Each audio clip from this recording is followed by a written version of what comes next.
Sie läuft, wie gesagt, 1 Monat, schlägt die Viertelstunden, die vollen Stunden und ist in einem absoluten Originalzustand.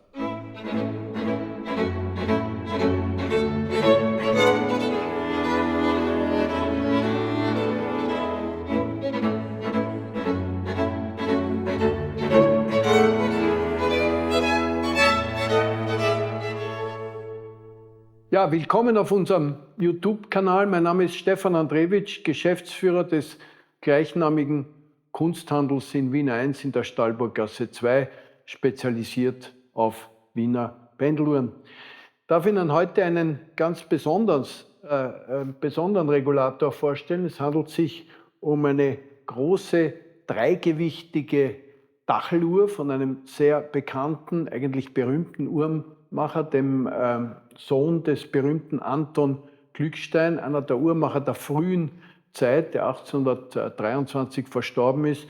Im Wiener Uhrenmuseum findet sich eine ebonisierte Laternenluhr aus der Bertele-Sammlung. Michael Glückstein, sein Sohn, 1799 geboren, wurde 1828 Meister und übernahm 1823 nach dem Tod seines Vaters Anton Glückstein die Werkstatt in Mariahilf.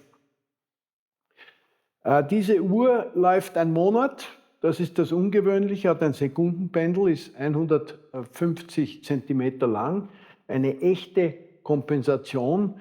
Wunderschönes 3-Platinenwerk mit Federn, schlägt die Viertelstunde und wir haben sie sehr schonend restauriert. Wir schleifen die Gehäuse nicht.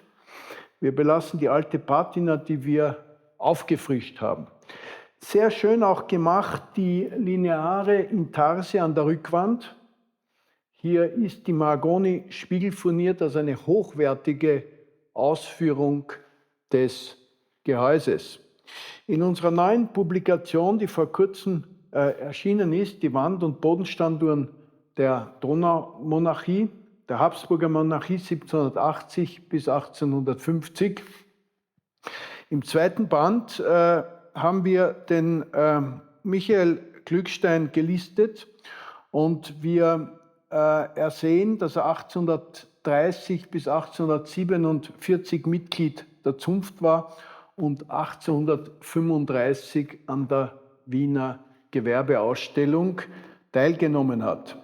Damals hat er eine Stutzuhr, also eine Kommodenuhr mit einem komplizierten Mechanismus ausgestellt. Sein Meisterstück 1828 war eine Laternenluhr mit einer Gangdauer von 5 Wochen. Und das zeigt, dass der Uhrmacher, der eine Zeit lang auch mit seinem Vater gearbeitet hat, auf Großuhren spezialisiert war.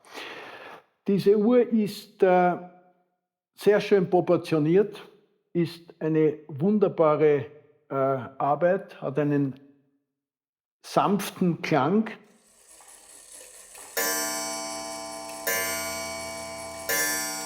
Wirkt modern in ihrer Form und wir haben sie vor ein paar Tagen an einen amerikanischen Sammler verkauft und wir werden morgen beginnen, die Uhr zu verpacken. Wir freuen uns, wenn Sie uns besuchen in unserer Galerie in der Stallburggasse 2, 2 Minuten zu gehen vom Wiener Stephansplatz. Auf 400 Quadratmeter präsentieren wir Ihnen über 30 Wand- und Bodenstanduhren der Zeit um 1830.